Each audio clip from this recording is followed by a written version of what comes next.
Pas de conseil des ministres ce mercredi. Bonsoir à tous et bienvenue dans ce journal. Réunion du comité de suivi et d'évaluation du plan national d'action de mise en œuvre des recommandations des États généraux sur la corruption et la délinquance financière. Ses membres ont rencontré ce matin les secrétaires généraux des départements ministériels initiés par la primature. La réunion vise à recueillir les avis des uns et des autres afin de rendre plus dynamique le comité dans ses missions. Le compte-rendu de Nando Dambélé. Les différents régimes qui se sont succédés au Mali ont, à travers les gouvernements respectifs, pris à bras le corps la lutte contre la corruption et la délinquance financière à leur manière. Pour mieux se repositionner dans cette lutte, le gouvernement a tenu des états généraux sur la question en novembre 2008, desquels sont issues des recommandations. C'est ainsi qu'est né le comité de suivi et d'évaluation du plan national. Depuis sa création, ce comité a été bloqué à cause de l'incompétence de certains intervenants, l'incohérence des documents présentés. Nous ne sommes pas satisfaits de ce que nous avons vu, de ce que nous-mêmes nous faisons. Pourquoi? Parce que le document mère, on peut l'amener, et c'est ce que nous avons proposé ce matin. Et même les secrétaires généraux avaient quelques critiques par rapport à ce document mère. On se comprend très bien, on va tenter une amélioration pour le rendre plus dynamique. Il s'agissait de travailler à renouveler les points focaux et à mettre tous les intervenants au même niveau d'information. Tout le monde dans notre pays s'accorde sur l'ampleur et la profondeur du phénomène de la corruption. Profondeur qui fait que les efforts de développement, particulièrement la lutte contre la pauvreté, donc ces efforts sont en train d'être totalement obérés par un phénomène donc de corruption et de délinquance financière qui a une part importante dans la déliquescence de notre État. Rappelons que conformément aux orientations du président de la République, le gouvernement s'est engagé à mettre en œuvre les recommandations issues des États généraux sur la corruption et la délinquance financière afin de bâtir un État fort. La communauté internationale, je vous l'annonçais, réitère son soutien et sa solidarité à l'endroit du Mali. Le secrétaire général des Nations Unies, accompagné des présidents de la Banque mondiale, de la Commission de l'Union africaine et du commissaire au développement de l'Union européenne, était hier face à la presse pour le dire de vive voix. Compte rendu, Tchessira Dambélé. Les dirigeants du système des Nations Unies n'attendent plus le retour total de la paix et de la sécurité dans les pays en crise pour venir exprimer leur appui. C'est ce qu'ils font aujourd'hui au Mali où des progrès ont été enregistrés. Nous sommes là pour montrer notre appui politique, financier et moral, a déclaré le secrétaire général des Nations Unies. La voie que nous suivons sera celle que traceront le Mali et la région en définissant leurs priorités. Ensemble, nous le disons haut et fort, nous resterons aux côtés des peuples du Mali et du Sahel. L'Union européenne, elle, est aussi aux côtés du Mali pour renforcer la sécurité. Elle est prête à poursuivre l'appui à la formation et la réforme de l'appareil sécuritaire au Mali. Par ailleurs, sur les 523 millions d'euros promis lors de la conférence des donateurs de Bruxelles de mai dernier, le quart a déjà été débloqué et l'Union européenne compte rester fidèle à ses engagements. Je suis aussi très heureux d'annoncer aujourd'hui que d'ici la fin de l'année, les travaux de la route entre Niono et Timbuktu reprendront. Je vous confirme que l'Union européenne va continuer à soutenir le Mali dans les 7 années à venir. J'ai le plaisir de vous annoncer que dans le cadre du 11e Fonds européen de développement, qui couvrira la période 2014-2020, le Mali bénéficiera d'une enveloppe de 615 millions d'euros. Selon le président du groupe de la Banque mondiale, Jim Yong Kim, son institution a annoncé cette semaine 1,5 milliard de dollars supplémentaires pour les 2 prochaines années au profit du Sahel. Un financement qui permettra d'appuyer le développement à travers des domaines comme la sécurité, l'amélioration des infrastructures, l'électricité, la santé, l'agriculture, bref, protéger tous ceux qui vivent dans le Sahel. Après un tour à Tombouctou, où, en plus des souffrances humaines, le patrimoine culturel a été endommagé, la présidente de la Commission de l'Union africaine s'est fait porte-parole des femmes réfugiées ou déplacées qui, aspirant à la paix, veulent retourner pour participer au développement de leur pays. Et Tchessira Dambélé vient de le mentionner, le secrétaire général de l'ONU, Ban Ki-moon, s'était rendu hier à Tombouctou où il a déploré la destruction du patrimoine culturel de la ville en compagnie du Premier ministre, du commissaire au développement de l'Union européenne et du président de la Banque mondiale. La délégation a visité les manuscrits et la grande mosquée de Djingaréber. Adama Djimdi. La grande mosquée de Djingaréber, l'édifice a été construit en 1325. Selon l'imam Ben Essaouti, l'empereur Kankou Moussa a offert 200 kg d'or afin que le projet de la construction voie le jour. Ce haut lieu de culte, classé patrimoine mondial de l'UNESCO, fascine plus d'un. Ban Ki-moon s'y est rendu pour apprécier la valeur culturelle et religieuse. Le Tombouctou est un symbole de l'histoire riche, la vieille tradition de ce grand pays Mali. Vous avez longue histoire et aussi civilisation. Je déplore les dommages infligés au site sur la liste patrimoine mondial de l'UNESCO. Je déplore la destruction des mausoléums et les dommages, les mosquées, et aussi à la destruction des transcripts qui sont l'histoire de l'humanité. La mission onusienne et le Premier ministre ont aussi visité à l'Institut Ahmed Baba ce qui reste des 4200 manuscrits détruits par les groupes armés. Je me félicite de la visite conjointe du secrétaire général des Nations Unies, du président de la Banque mondiale, du président de la Banque africaine de développement, du commissaire de l'Union européenne pour le développement. Elle témoigne de l'attachement qu'ils portent à la situation actuelle du Mali, de la qualité de l'accompagnement qu'ils envisagent de continuer de nous fournir et cela est encourageant pour nous. Ban Ki-moon à Tombouctou, le séjour a été couronné de succès. D'abord par rapport à la visite du temple religieux et ensuite par rapport au contact physique avec les populations restées sur place pendant l'occupation.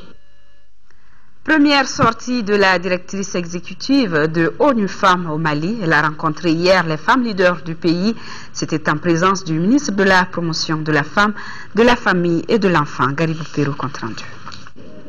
Faire de la femme malienne une garante de la paix et du jeu démocratique dans le respect des droits humains, voilà en clair l'essence de la rencontre de la directrice exécutive de l'ONU Femmes avec les femmes maliennes. Pour mieux connaître la situation des femmes du Mali, la directrice exécutive favorise l'écoute. Toutefois, les Maliennes ont été pour la directrice sur tous les fronts politiques. Malgré ces acquis, la situation des femmes maliennes reste encore précaire. La pauvreté se féminise. L'analphabétisme demeure. Les mortalités maternelles et infantiles restent élevées. Madame la secrétaire exécutive, le Mali a ratifié tous les textes de promotion et de protection des droits des femmes. Mais le problème, c'est la mise en œuvre de ces instruments. Nous plaidons enfin pour une justice redistributive et une justice réparatrice. Au regard de cette situation désastreuse, il est aujourd'hui plus que jamais utile pour les autorités maliennes et pour la directrice exécutive de l'ONU Femmes d'intervenir auprès des femmes maliennes. Intervenir pour leur permettre de bénéficier de tous les droits démocratiques. Merci à ONU Femmes, que ce soit le domaine de la politique, la formation des femmes en politique, en leadership, la formation des femmes en médiation. Et nous pouvons assurer ONU Femmes que nous avons un vivier de femmes formées en médiation donc de femmes capables. The future of the people of Mali is in their hands. La population de Mali comprend 50% de femmes. Et les femmes maliennes sont très fortes. Les femmes maliennes savent quoi faire.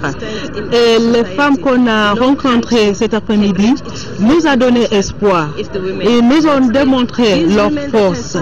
Et on est confiante que les femmes-là ont une solution. Et nous, en tant qu'organisation internationale, on va les appuyer. And the utilization of women. Soutenues par l'ONU-Femmes, les femmes du Mali, à travers la plateforme de veille et les différentes structures de la promotion de la femme, vont occuper une place importante dans la prise de décision. D'ailleurs, dans la même vision, une trentaine de femmes verront leur candidature soutenue aux élections législatives du 24 novembre 2013. Beaucoup de Maliens et d'Africains ne connaissaient pas de vue Ghislaine et Claude Verlon, mais leur voix était très proche de nous. Ce sont les mots du ministre Jean-Marie Idrissa Sangaré, ministre de la Communication et des Nouvelles Technologies de l'Information, à la cérémonie d'hommage en l'honneur de Ghislaine Dupont et Claude Verlon tués à Kidal. Je vous propose de l'écouter, ainsi que la directrice de France Média, Marie-Christine Saragosse. Nous avons été instruits d'accompagner la délégation française des journalistes et cet hommage qui vient de se tenir au musée du Quai Branly est un hommage très émouvant. Nous avons assisté à une série de témoignages des parents, de la famille et puis des collègues des deux journalistes. Un hommage très appuyé. Ce que nous retenons, c'est que c'était des vrais professionnels et des amis de l'Afrique. Donc au-delà du Mali, théâtre où s'est déroulé cet assassinat, c'est à travers moi, c'est des condoléances de toute l'Afrique, hein, de toute l'Afrique du nord au sud, d'ouest en est. Et cet hommage contribuera, j'espère, à apaiser les cœurs. Bien sûr que des engagements sont pris pour rechercher les coupables et de les punir comme il se doit. Mais humainement, cet hommage a tout son sens. Du président de la République jusqu'aux citoyens lambda, tout le monde a vécu cet acte effroyable comme une véritable trahison à la démarche de sortie de crise. Nous ne savons pas encore les motivations de ces criminels, mais ce qui est sûr, l'ensemble du peuple malien est touché, est véritablement touché, et à travers les témoignages que nous avons entendu à travers RFI, de par l'Afrique tout entière, je sais que tous les Africains se sont sentis touchés par cette disparition tragique. C'était un hommage, je crois, très juste, très vrai, qui ressemblait à ce qu'ils ont été, avec des témoignages qui nous ont fait rire et pleurer. Et puis je tiens à souligner qu'il y a eu un magnifique discours du ministre de la Communication malien, un magnifique discours d'un ancien ministre des Affaires étrangères malien, que le correspondant Serge Daniel de RFI au Mali était là. Et les Maliens de France avaient demandé aussi à témoigner.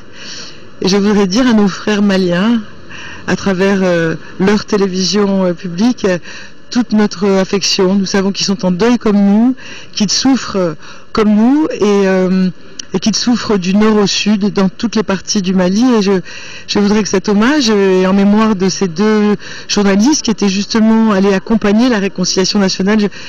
Je voudrais qu'elle se poursuive.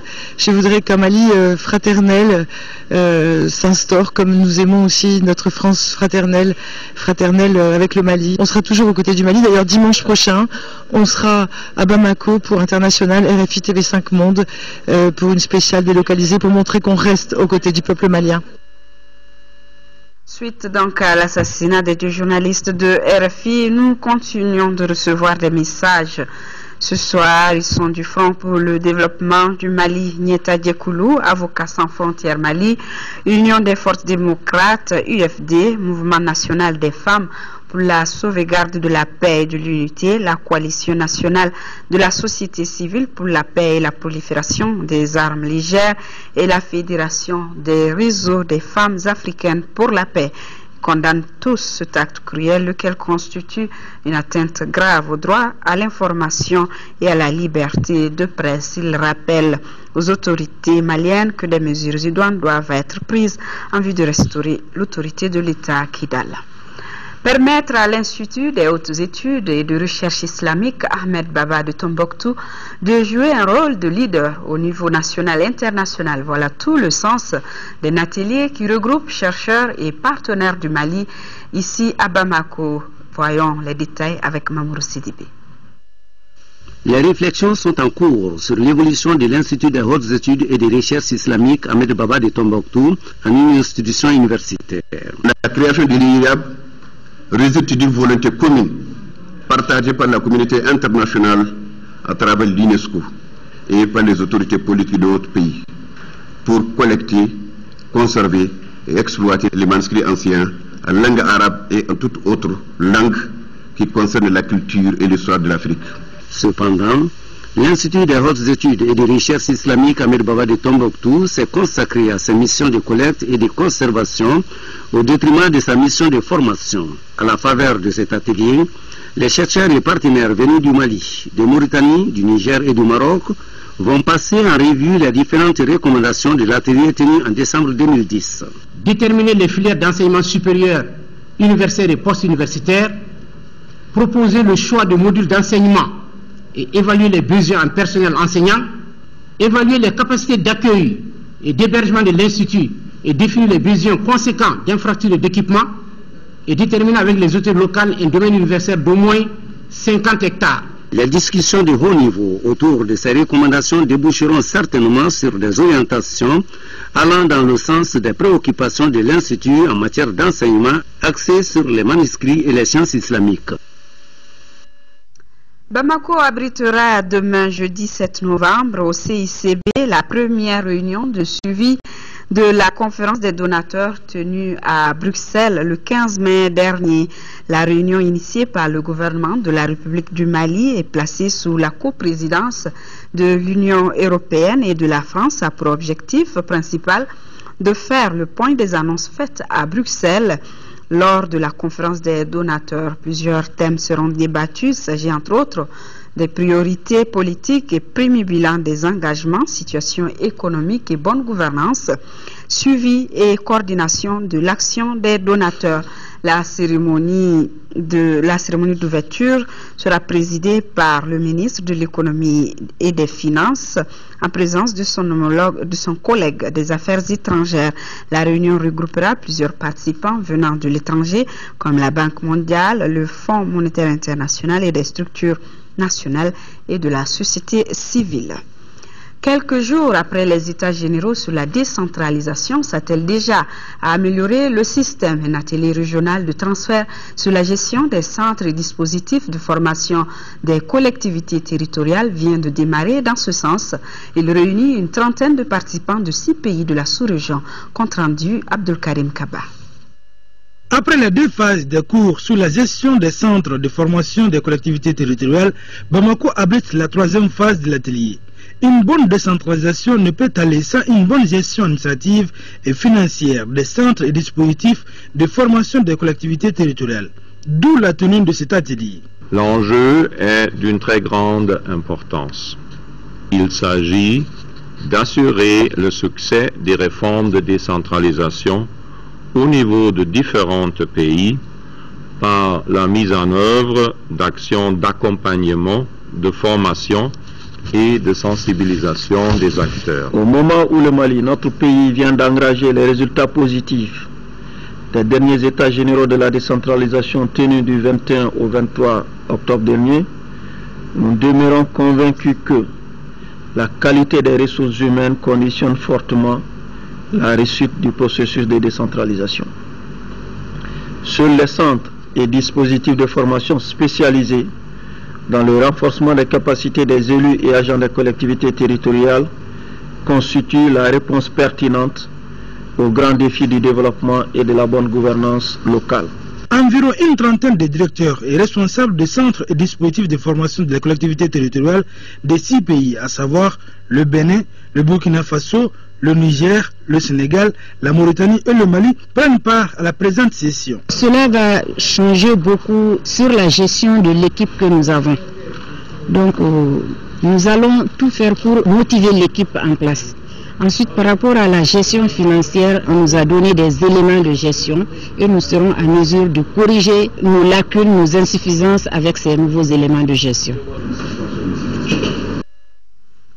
Lancer le débat sur les coopératives qui sont une source de création d'emplois et de réduction de la pauvreté. C'est le but de la conférence régionale des coopératives dont les travaux ont démarré à Bamako. Le thème retenu cette année est coopérative, espace de promotion de la démocratie et de la justice sociale. La session regroupe des participants du Bénin, du Niger, du Burkina Faso, du Sénégal et du Mali. Isaac Thiem. Mobiliser les acteurs du mouvement coopératif pour permettre à ce secteur de contribuer davantage à la création de richesses et d'emplois en vue de la réduction de la pauvreté, c'est ce qui motive la Fondation Frédéric Ebers à organiser cette conférence régionale dont le thème cette année est « Coopérative, espace de promotion de la démocratie et de la justice sociale ». Pour Annette Louham, représentante résidente de Frédéric Ebers, la rencontre de Bamako lance les débats sur les coopératives pour mieux cerner les contours. Les coopératives ont prouvé leur capacité à créer des emplois et à les préserver. Elles concourent à la progression de l'emploi et à la promotion du travail décent. La contribution économique des coopératives, bien que substantielle, est souvent sous-évaluée, voire totalement ignorée et n'apparaît pas dans les indicateurs nationaux de réduction de la pauvreté. La pertinence du thème de cette conférence, qui fait suite à cette tenue l'année dernière, à savoir les coopératives, espaces de promotion de la démocratie et de la justice sociale, saute aux yeux.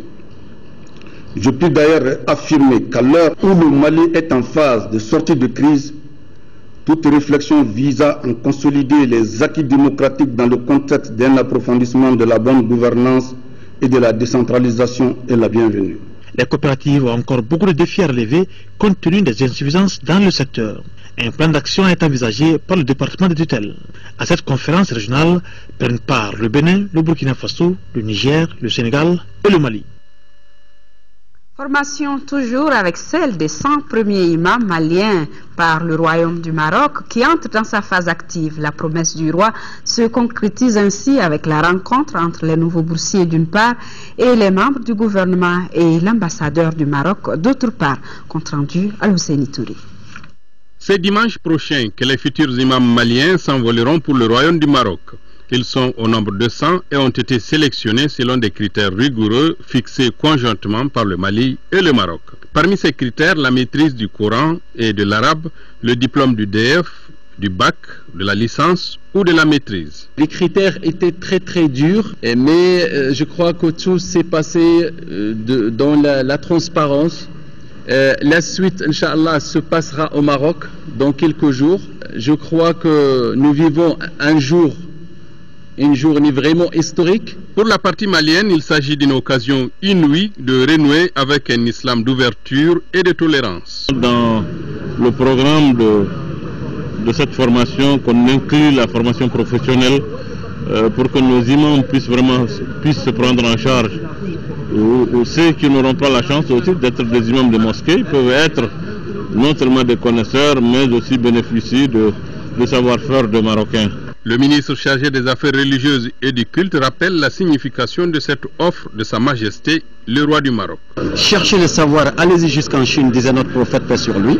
Aujourd'hui, nous donnons le savoir à 500 auditeurs, dont une vague de 100, et qui, à la limite ou à la suite, se poursuivra chaque année pour que désormais nous ayons un islam beaucoup plus éclairé, sorti de l'obscurantisme, de ce que j'appelle de la scolastique et de l'incultisme intellectuel et religieux, pour être un islam de paix, de tolérance, de bonne cohabitation, d'acceptation du droit à la différence. La formation des futurs imams dure 2 ans. Fin du séminaire des professionnels de la presse malienne en Chine. 3 semaines durant, les journalistes maliens ont approfondi leurs connaissances sur la Chine et ont visité plusieurs sites touristiques. Compte rendu de Goufana Traoré. Les professionnels de la presse malienne ont assisté à une dizaine de conférences sur la Chine d'hier, la Chine après l'ouverture de 1978, la Chine d'aujourd'hui, le système politique et économique, l'avenir de la Chine.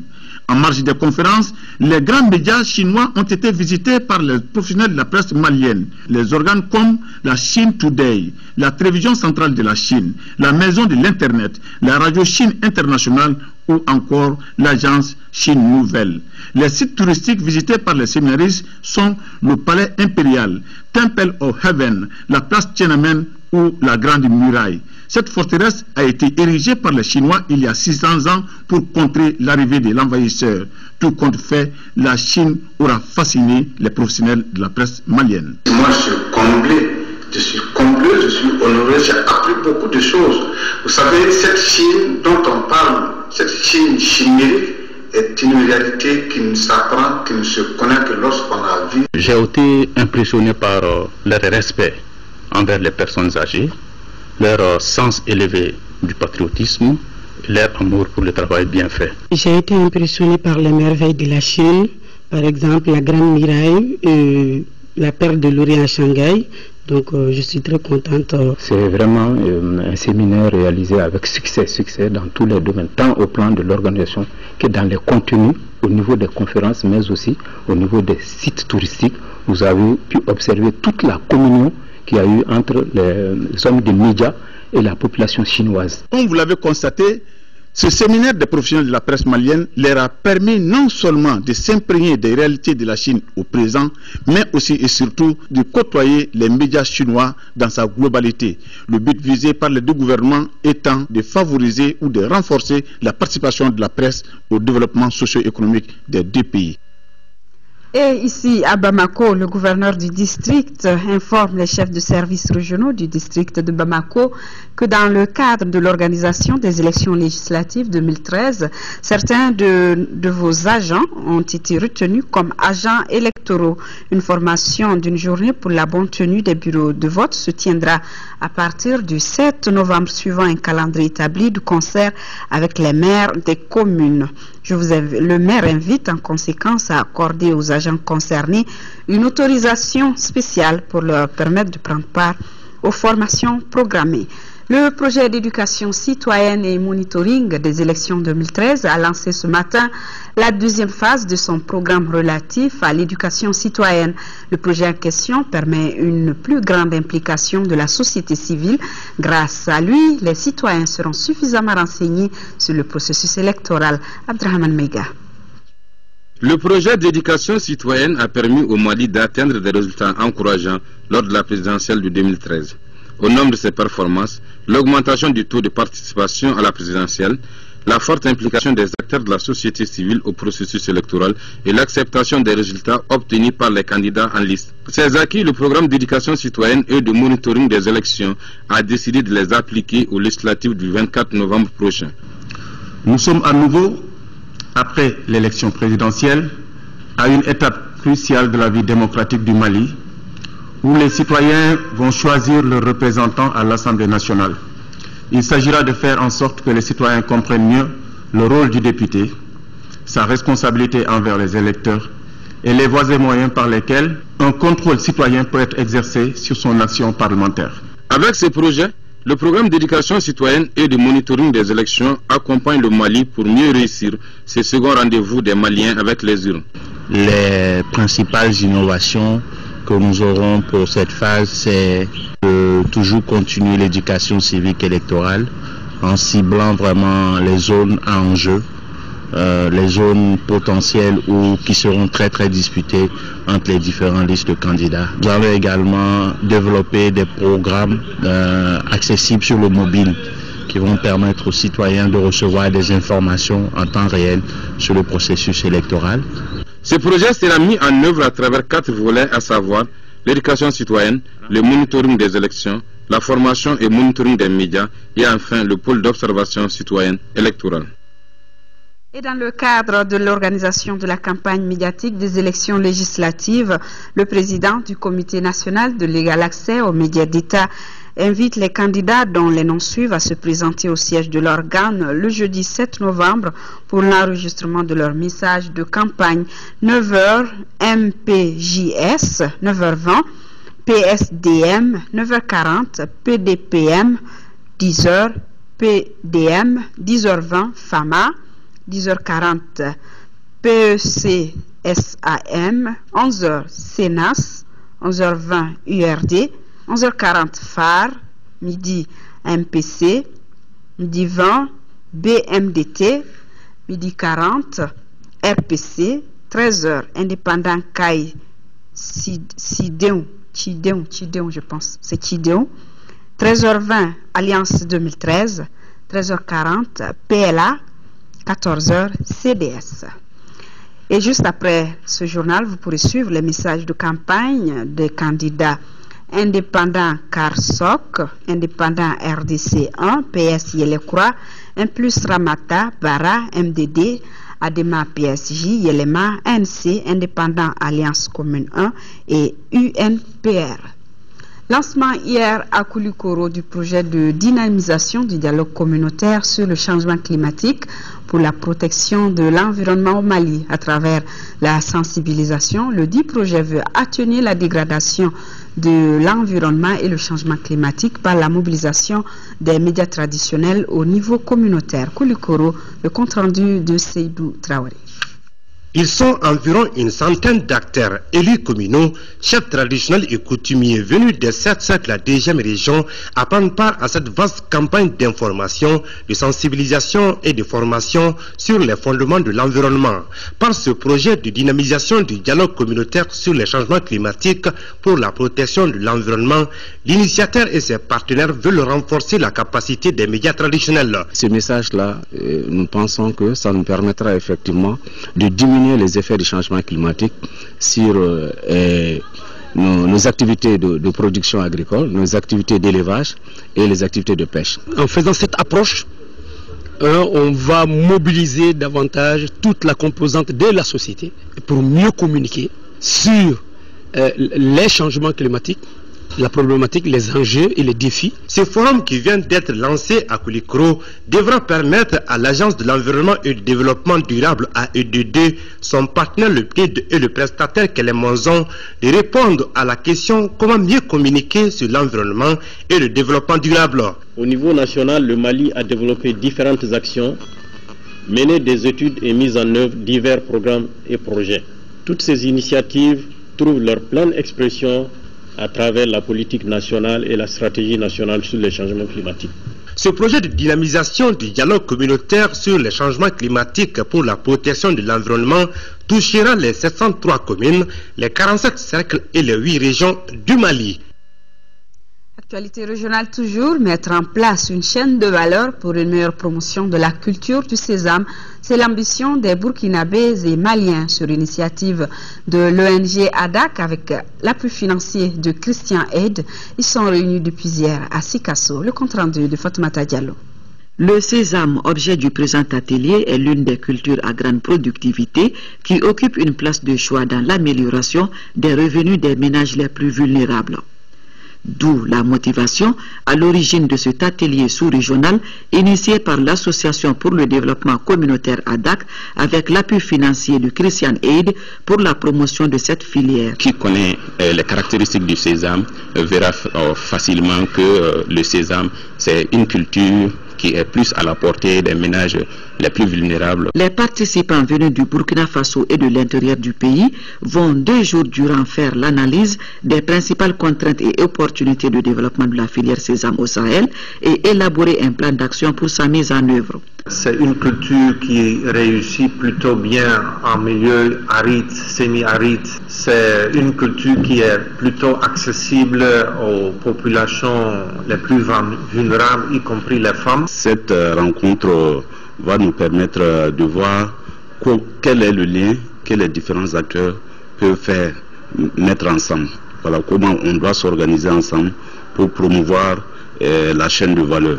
Les recommandations issues de cette rencontre de Sikasso ont permis aux différents acteurs de mieux cerner leur rôle et responsabilités pour un meilleur fonctionnement de la filière sésame au Sahel. Le comité national de pilotage du projet Village du Millénaire vient de visiter plusieurs de ses réalisations en 4e région. Par cette sortie, le comité veut s'assurer de la continuité du projet. La délégation était composée de représentants de plusieurs ministères et de l'Assemblée nationale. Fousséni Samake depuis Ségou. En se rendant sur le site de ces réalisations, les membres du comité de pilotage national du projet Village du Millénaire voulaient non seulement voir ce que le projet a réalisé concrètement, mais aussi s'assurer de sa durabilité à travers l'implication des bénéficiaires. La délégation s'est rendue successivement au magasin de stockage de Soké, le système d'énergie solaire de Farakou, les latrines améliorées et l'école à cantine de Tibi, le CSCOM de Koïla-Bamana. Les bénéficiaires ont apprécié ces réalisations et s'engagent pour sa continuité même après le projet. La seconde étape de cette visite a concerné la plaine risicole de 100 hectares de Sénékou, aménagée par un opérateur privé, Cheikh Sadibou Balo, la coopérative des femmes échuveuses de Djoro, qui tourne à 80 tonnes de riz fumé par semaine, et le système solaire d'addition d'eau potable des communes. Je pense que l'objectif visé est atteint, parce qu'on a pu mesurer les efforts fournis par le projet pendant la première phase. Nous avons bien aimé l'idée que le privé malien intervienne dans l'agriculture. Cependant, nous avons demandé à ce que le schéma qui est tracé au niveau de l'agriculture soit suivi. Le projet Village du Millénaire intervient depuis 2006 en 4e région dans les communes rurales de Djoro et Farakoumassa pour l'amélioration du cadre de vie des populations. L'association Al-Zakanafa du village de Borno à Gao vient de procéder à la construction et à la réhabilitation de latrines scolaires et d'un puits à grand diamètre dans le village pour un coût total de plus de 21 millions de francs CFA. L'association, à travers ses infrastructures, veut lutter contre les maladies liées à l'eau. De Gao, Boubacar Babletouré. Ce projet basé sur l'eau et l'assainissement a été pris en compte par le programme d'appui aux organisations de la société civile PAOSC 2. Il a permis de construire dans le village de Borno, cercle de Gao, une latrine et la réhabilitation de 3 autres pour les élèves. Un autre fait marquant, c'est la réhabilitation d'un puits à grand diamètre au profit de la population. Par ces différentes infrastructures, l'association Al-Zakanafa entend lutter contre les maladies hydriques et celles liées à l'insalubrité. Les populations ont adhéré à ces différents projets, ce qui a fait que les réalisations ont été parfaites. Ces réalisations ainsi faites vont sans doute contribuer à assainir le cadre environnemental des élèves du village et d'offrir de l'eau potable aux différents ménages concernés. Les populations doivent s'en approprier et vraiment suivre correctement ces projets. Penser que ces projets-là sont venus pour eux et que c'est dans le cadre de leur développement qu'on a initié ces projets. Ce projet eau et assainissement qui durera 6 mois a été financé à plus de 21 millions de francs CFA. À Kouré-Malé, le poste des douanes a mis la main sur des trafiquants d'armes de guerre en provenance de la Guinée. Ces trafiquants opèrent avec le transport en commun, précisément les taxis de brousse pour approvisionner le marché noir au Mali. L'inspecteur des douanes, Mamadou Diaby, chef de bureau à Kouré-Malé, explique ici les circonstances de cette saisie au micro de Mariam Sagara. Le 20 octobre 2013, étant de service au bureau, nous avons reçu un véhicule RC immatriculé RC 82-96L en provenance de Kankan, République de Guinée, conduit par le chauffeur Bérété Mohamed. Pour les formalités d'usage, nous lui avons demandé ce qu'il y a à bord de son véhicule. Il dit avoir transporté des passagers et leurs bagages. Et nous lui avons demandé d'ouvrir les coffres et par suite de cela nous avons découvert dans un colis qui était enfoui sous les bagages et un colis bien scotché. Et tout ce temps nous lui avons demandé d'ouvrir ce colis et en contrepartie il propose directement de l'argent et qui a été rejeté carrément par nous. Et sur notre insistance il a ouvert et nous avons découvert 4 PM sur le mitrailleur. Nous lui avons demandé de s'expliquer sur les conditions de détention et de circulation de ces 10 armes. Il dit ne détenir aucun document pour ce qui les concerne. Et que ce colis lui a été remis par un certain Moussa qui est domicilié à Kankam et qui se trouve présentement en déplacement sur Bamako.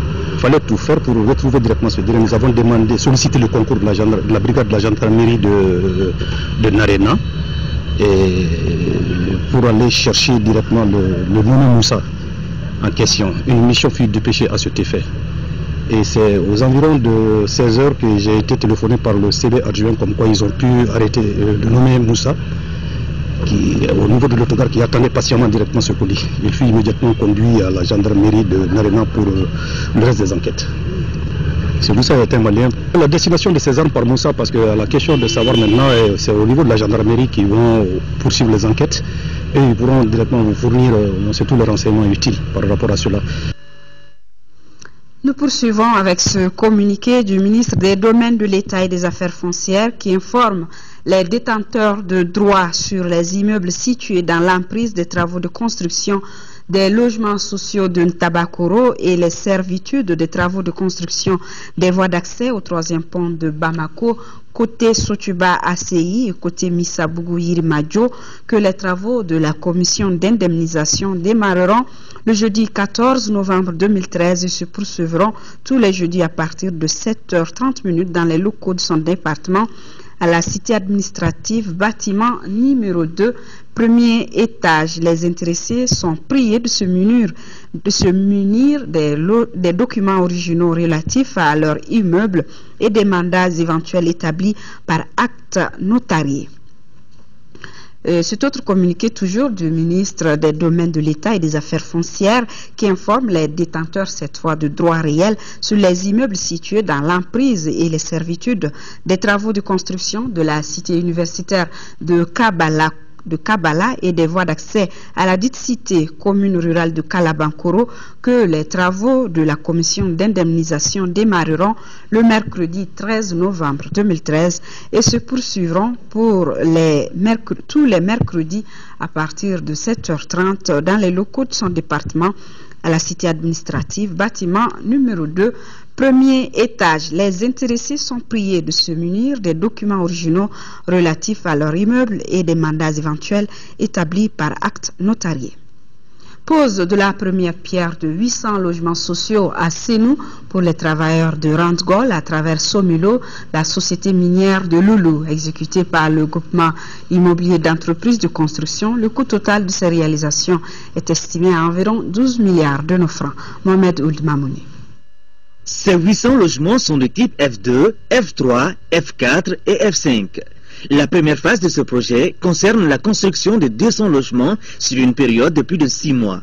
Ils seront réalisés par le GECI sur une surface de plus de 3 hectares. C'est la première phase dont nous avions le financement qui fait les 200 logements. Après les 200 logements, donc le reste va continuer. Le coût total de ces réalisations, les 200 logements sont à 4 milliards. Les bénéficiaires de ces logements sociaux sont tous des travailleurs de la société minière de Loulou. Tous se réjouissent de l'initiative. Vraiment aujourd'hui, moi je suis vraiment content, je suis très ému et puis je remercie le président du conseil d'administration de Randgol de vraiment accepter de venir honorer notre projet en faisant la peau de la première pierre. C'est très encourageant et il en est fier de voir que nos travailleurs réussissent des choses comme ça. Et comme il le disait, le fait qu'une famille laisse une maison à ses enfants, ça c'est très très très spécial. Ça fait une étape spéciale dans l'évolution d'un homme. Pour Marc Bristow, la construction de ces logements sociaux répondra aux besoins des bénéficiaires. Une bonne initiative. L'ambassadeur du Mali à Bruxelles a présenté cette semaine au président de la Commission de l'Union européenne, José Manuel Barroso, les lettres par lesquelles le président de la République l'accrédite auprès de la Commission européenne. Le président de la Commission lui a souligné que l'Union européenne continuera d'appuyer le Mali dans sa quête du développement de la paix et de la sécurité. Concernant la coopération économique avec le Mali, le président de la Commission de l'UE a annoncé le montant du prochain FED estimé à 615 millions d'euros pour la période 2014-2020. Il a aussi mis l'accent sur l'appui budgétaire qui reste un mode d'intervention efficace. L'art en mouvement, c'est l'intitulé d'une exposition qui se tient depuis hier au Centre Soleil d'Afrique de Bamako à l'ACI 2000. Initiée par le réseau KIA et ses partenaires, elle regroupe des artistes déplacés du Nord et ceux du Sud autour des thèmes d'actualité. Modibo Soare a assisté au vernissage de l'expo. Compte rendu. L'exposition L'Art en mouvement est le résultat de 10 jours de résidence artistique autour d'un atelier d'échange et de création contemporaine avec des artistes déplacés du nord du Mali. Le projet se veut un tremplin pour une sortie de crise tout en offrant également une nouvelle perspective à l'art malien dans sa diversité. L'idée de ce projet a germé à la suite du programme Une action et une vision pour bâtir l'avenir du réseau KIA, un programme constitué de 10 projets. Et ce projet d'atelier avec les artistes déplacés du Nord est l'un des 10 projets du programme. Cet atelier qui a regroupé une douzaine d'artistes plasticiens supervisés par des professionnels du métier vise à créer une synergie entre artistes du Nord et ceux du Sud. C'était permettre aux artistes de se connaître et de connaître comment chacun évolue et comment pendant cette période que le Mali vient de traverser, comment chacun a vécu. Ici, une quarantaine de tableaux et autres objets d'art sont exposés, des œuvres qui prônent la paix, la cohésion sociale, le dialogue et la diversité culturelle, l'unité et la réconciliation nationale afin d'accompagner le processus de paix en marche depuis quelques mois au Mali.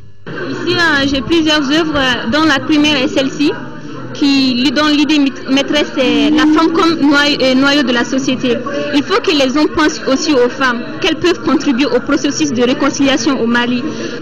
Ici, c'est une œuvre qui parle sur la clé de la région de Kidal, accompagnée de l'écriture Touareg le Tifina. Moi, j'ai préféré décomposer la réconciliation en 3 parties.